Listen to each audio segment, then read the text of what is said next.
lead to the buying tips. Purchase appetizer, ingredients, and pastries, or keep a pantry stocked with hard goods. Make a detailed list of what is on hand and what will need to both immediately prior an event. You can also combine personal recipe with goods purchased from favorite restaurant and plan on purchasing a few garnishes as well, including cinnamon and fresh parsley. Use them, if needed, as last-minute dressed up for a plain tray of food. So in the buying tips, it's very important to have a detailed list when purchasing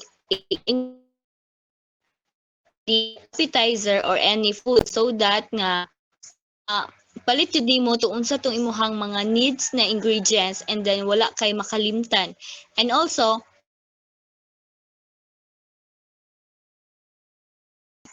paliton is ang pang-garnish. It's because garnish can help the food to enhance their appearance as well as kanang plating, di ba? Kita nga motivated student is naga-use man jud ta og pang garnish para mas mapanindot o mapagwapa pa ang food. Kay para unang kita pa lang ni customer is ma-amaze na siya sa food and then mapili niya ang kana nga saka food. Next one is the planning tips.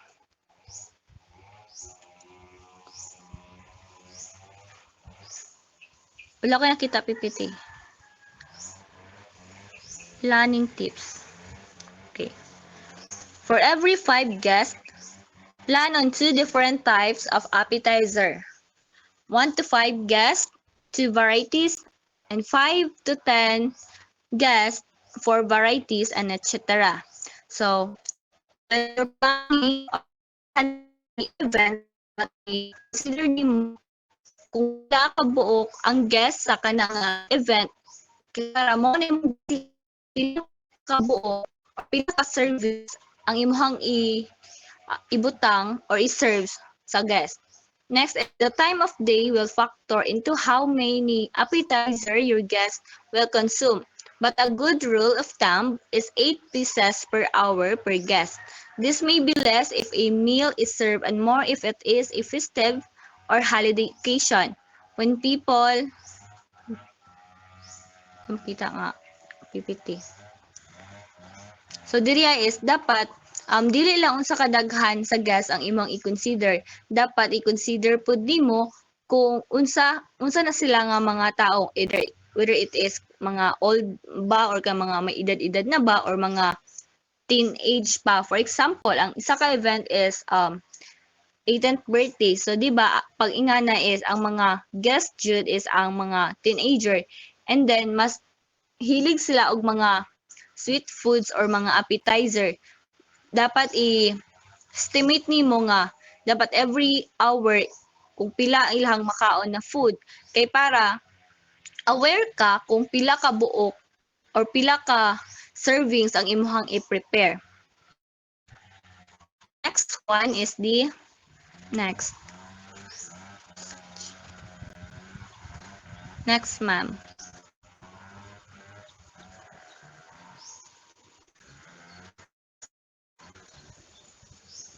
Next.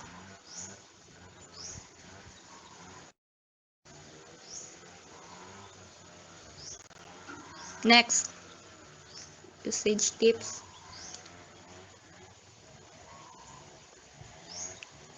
Next. The storage tips. The next one is the storage tips.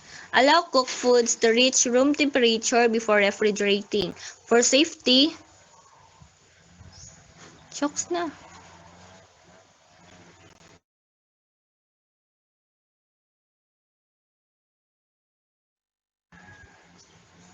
For safety, cool quickly in a bed of ice. Still warm foods placed in the fridge. Storage tips, balik. Still warm foods placed in the fridge will encourage bacterial growth if an appropriate internal temperature is not reached in a short period of time. So when when hot foods are stored in the refrigerator, they can potentially allow certain bacteria to grow if not handled properly. So, the example of the bacteria nga ma-consume sa isa ka warm food nga i-store nimo sa refrigerator is ang Staphylococcus, Bacillus cereus, and so on. So that's the reason why it's very important yun nga magkwanta og proper temperature when storing a food kay para ma-prevent nato ang mga food contamination as well as ma-maintain ang quality sa ka food. Next is, do not pack refrigerator shelves tightly as this too will prevent cold from reaching the center goods. So diri is dapat dili palabian og pack ang refrigerator shelves so that ang coldness sa refrigerator is kuan jud sa food kay para for example kana sa cocktail di ba kailangan man din na siya cold pag serve so pag store ana is dapat nakaano dya po ng ihang texture as well as ang kanang appearance. So ingana nga importante kayo nga i-store jud ang mga cold food sa refrigerator para ma-maintain ang quality. Next one is usage tips. Presentation is as important as the taste of each mouth-watering bite. If the food is intended as a starter, then the garnish, saucing, and plating are all important. For a buffet setup, color and placement are critical. So we all know that presentation of the food is very important, no? Kay labi na makakita ta ka ng mga food or appetizer nga nindot pagka plating or nindot pagka form. So di ba makaingon jud ta nga ay lami siya tanaw na more lami pud ni siya. So ingana isa jud sa factor nga kanang mapili ang food or kanang nindot siya tan-awon and then makaingon jud kag lami siya is ang kanang iyahang presentation or ang iyahang plating. And then for a buffet setup naman is color and placement and are critical. Kung magita PPT. Okay, next is consider serving requirements. Cheese wedges that require cutting should have a stable surface. Stage plate choose for light foods that can be easily lifted. Traffic flow and the type of utensils used will also factor into design.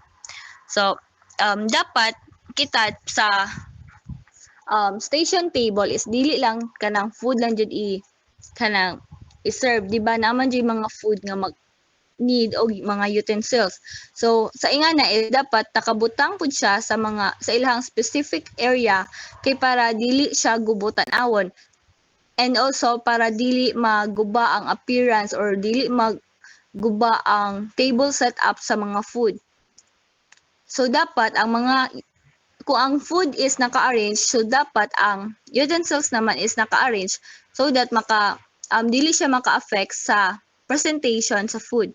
Next is keep several appetizers in reserve. This will help maintain a steady flow of fresh foods and the appearance of full platters. So if nag-handle kag event and then food ang naka-assign nimo is dapat naka-reserve kag mga food. For instance nga makulang di ay ang nasa katong sa serving table. So dali ra nimo dali lang nimo mailisan or mabutangan og balik og food ang table kay para ang event is kanang smooth lang and then ang mga guests is kanang dili makulangan sa food and then enough na jud sa ila ang food na gina-serve. Next is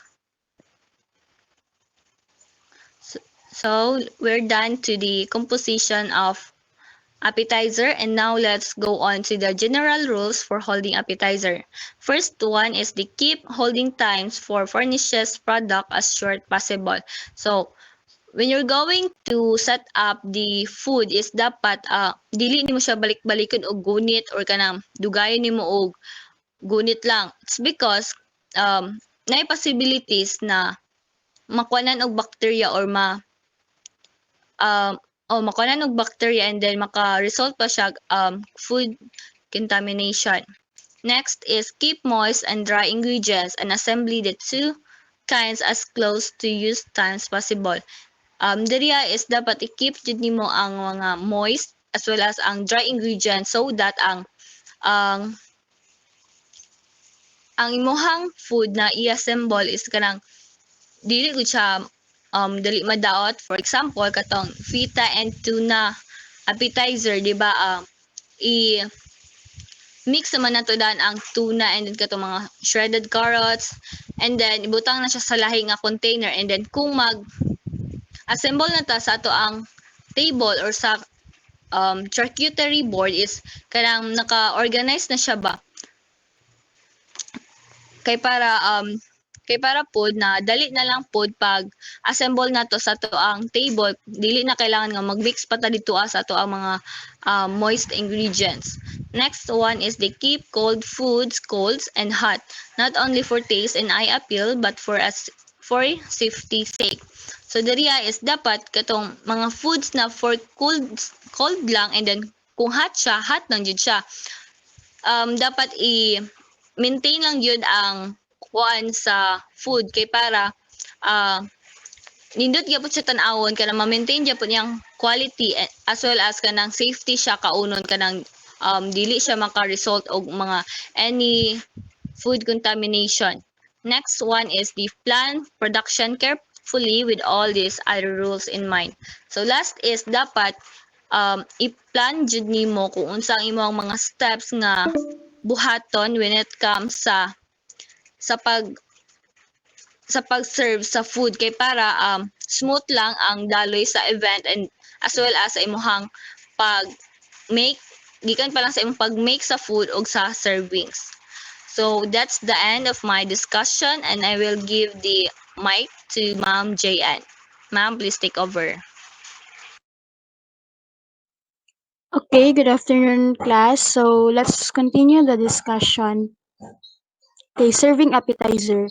Appetizer are usually served from a large platter upon with one mini arrange the plate, usually have toothpick for holding them while serving. Okay, serving appetizer is dapat simple ra siya class. I-arrange nimo siya, i-arrange nimo siya kanang platter or kanang sudlanan and then i-group nimo siya or i-group nimo tong same og appetizer god. For example, sa kani nga sudlanan is dahil nakabutang tong mga fruits and there is sa speaker sudlanan is ng mga cheese sticks or etc. And allow the guests nga sila ang mukuha kung unsa man tong gusto nila and then dapat naapod siya toothpick para pang hold sa appetizers.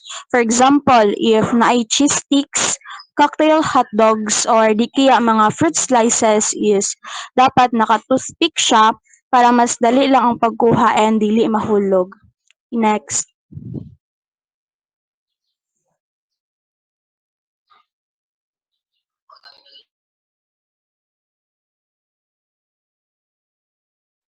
Okay, let's proceed to the guidelines and preparing appetizers for a party or similar celebration. Number one, prepare dishes you already know well. Do not attempt to experiment with a new recipe just for the party to avoid wastage and embarrassment if the dish does not turn out right. Okay. If naagani kay nahibaw-an na nga nga dish is mas maayo kung mao na lang 'to ang imuhang i-prepare kay aron malikayan nimo ang mali and pag-usik sa mga ingredients if dili nindot ang outcome sa katong dish nga imuhang lutoon. For example, kung expert na gani ka magluto og adobo, mas nindot nga kana na lang imuhang i-prepare kaysa sa mag-try ka og bag-ong dish nga kabalo ka nga dili 100% nimo siya ma-perfect. Okay. Second, consider the preference of your guest. For a party to which most guests are Filipino, simple Filipino dishes are more appropriate to serve than foreign dishes dishes which they may not be accustomed to.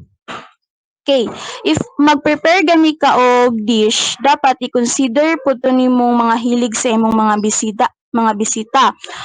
Kung for example, kung ang imuha ganing mga bisita is Filipino, um pwede nimo i-prepare nga dish is katong Filipino dishes pod nga familiar sa ilaha like lechon or di kaya lumpia.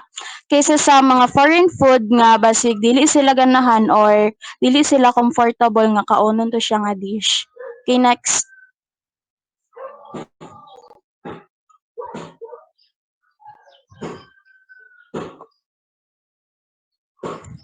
Okay, third is keep within your food budget. The quantity and quality of the food you serve depend on how much money allotted. Do not overspend. Stretch your peso. Think of economical yet appealing recipes. You may also recycle your current food stocks. Okay, di ba if magluto ta is need man jud siya og budget. So dapat dili kay ta magasto og dako if magluto ta, cause ang kantidad ug ang quality sa imuhang pagkaon is magdepende siya sa imuhang gigasto nga kwarta. And ayaw pud siya pa overspend. Mangita ka og kanang lami pero barato nga mga recipes. For example, kanang imbes na magluto ka og mga mahal nga dish like kanang pork chop and kung usa ba ng mga pricey nga dishes dira pwede kay magluto ra ka og kanang for example ginisang munggo or di kaya bihon ba na dira di ba bahalag siya kanang bahalag mura ang kanang mga ingredients pero at least lami gihapon ang iyahang outcome. Okay, next is keep the season in mind. For instance, summer parties need color and refreshing appetizers such as fresh fruits, ice cold beverages, sandwiches with light fillings and pastries. Okay? Ang keep the season in mind. Um, if summer gani ang season, pwede ka mag-serve og kanang mga bugnaw and refreshing nga mga pagkaon like kanang sa fruits, ice cold drinks. And if kung gani kanang rainy or di kaya cold season, pwede ka mag-serve og kanang mga hot choco or di kaya kanang mga sandwiches. Okay, next.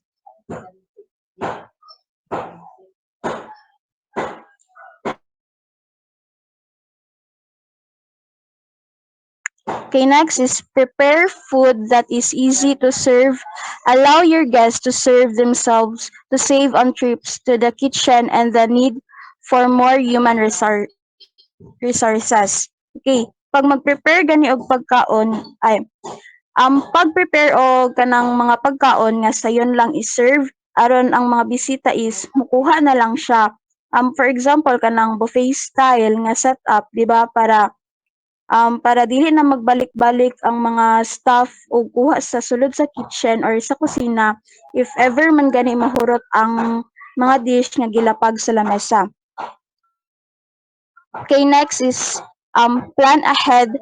Make complete list of the items you need and be sure to purchase in one trip. Always check and recheck to see if everything is available when needed. Okay, if nagani kay gusto lutuon nga dish is dapat magplano jud kadaan.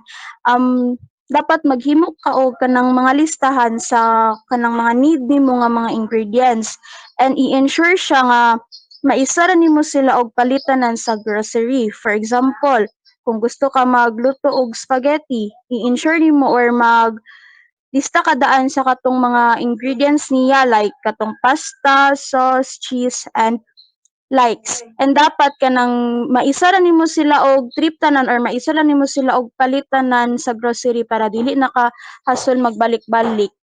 Okay, next.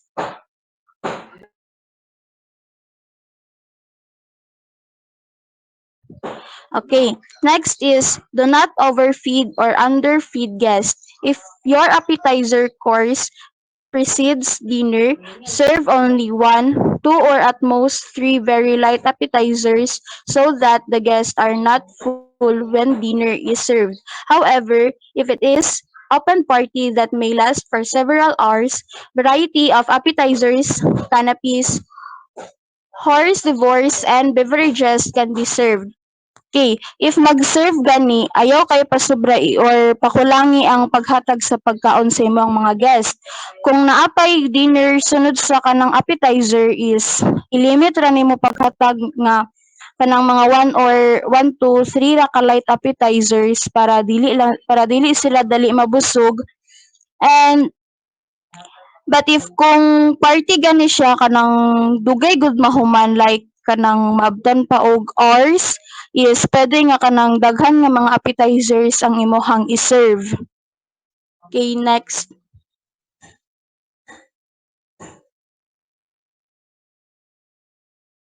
Okay, make your own multi-flavored ice cubes by adding food coloring, peppermint, orange, lemon, lime, pandan,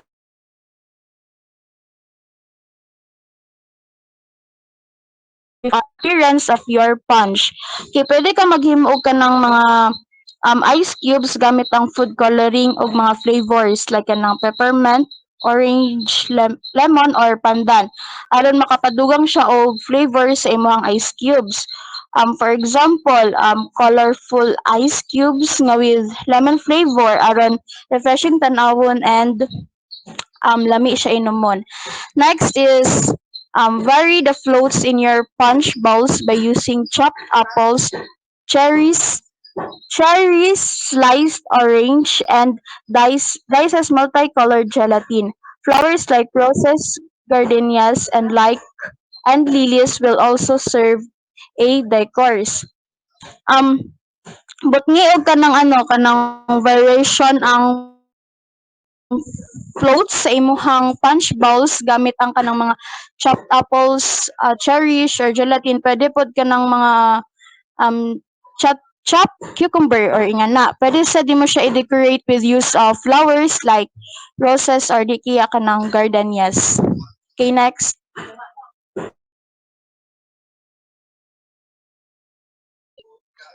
Okay. Number 10, use multicolored party breads for canapes sliced in any shapes you like. Um, Pwede ta mo gamit og kanang mga multicolored nga mga party breads for our canapes and i-slice sa bisag unsa nga form sa sa inyong mga gusto no. For example, pwede ka mag-create og star shapes nga canapes with the use of pink and green bread. Okay, next is create variations in your mayonnaise by adding paprika, tomato paste, or cayenne pepper, nippy mayonnaise by adding shredded cheese. The variation also called are good for crunchy vegetables. Okay, pwede nimo okay, if nagani kay mayonnaise is pwede nimo siya i-experiment and pwede ka magamit og paprika, tomato paste o cayenne pepper para na kay malahi-lahi nga flavors. For example, kanang cheesy mayonnaise para i-pair sa imuhang crunchy vegetables or di kaya kanang isagol nimo ang kanang mayonnaise good og ang tomato paste para na kay pang dip sa cheese sticks. So, ingana siya.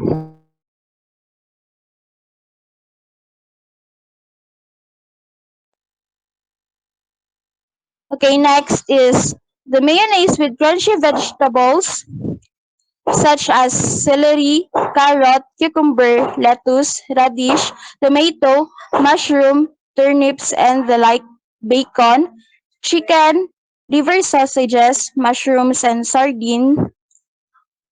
Okay.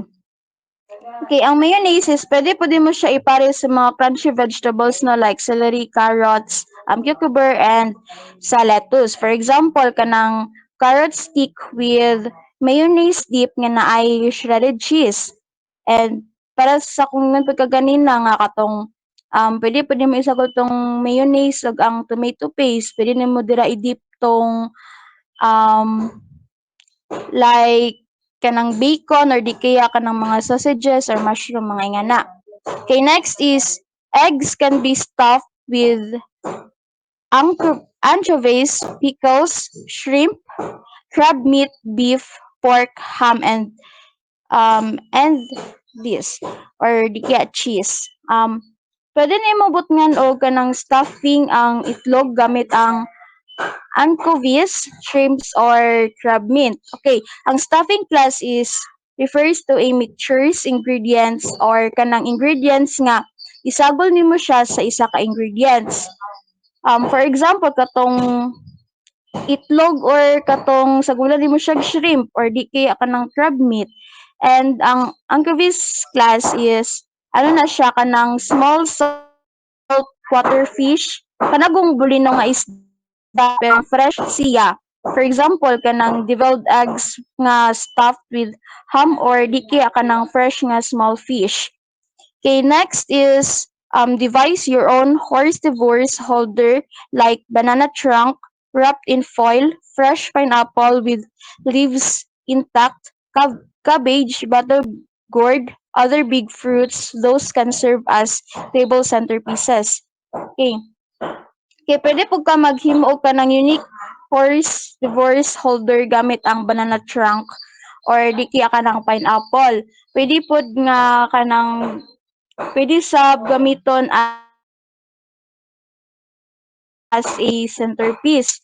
For example, kanang pineapple holder nga puno siya og kanang toothpick with fruits and cheese. So katong sa toothpick is dani mo pwede nimo dira ibutang ang katong mga tong fruits, cheese or di kaya kanang mga pwede gani ka magbutang og mga candies dira kung gusto nimo.